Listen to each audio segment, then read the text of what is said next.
A magnitude 3.1 earthquake occurred.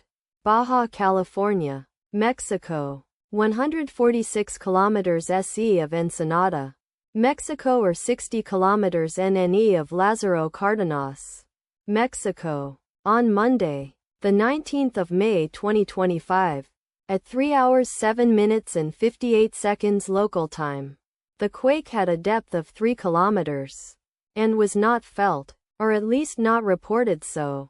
Data source from EMSC. Did you feel it? Let us pray. May the earthquake that occurred not affect our brothers and sisters there. May the earthquake not happen again. And may God protect everyone. Amen.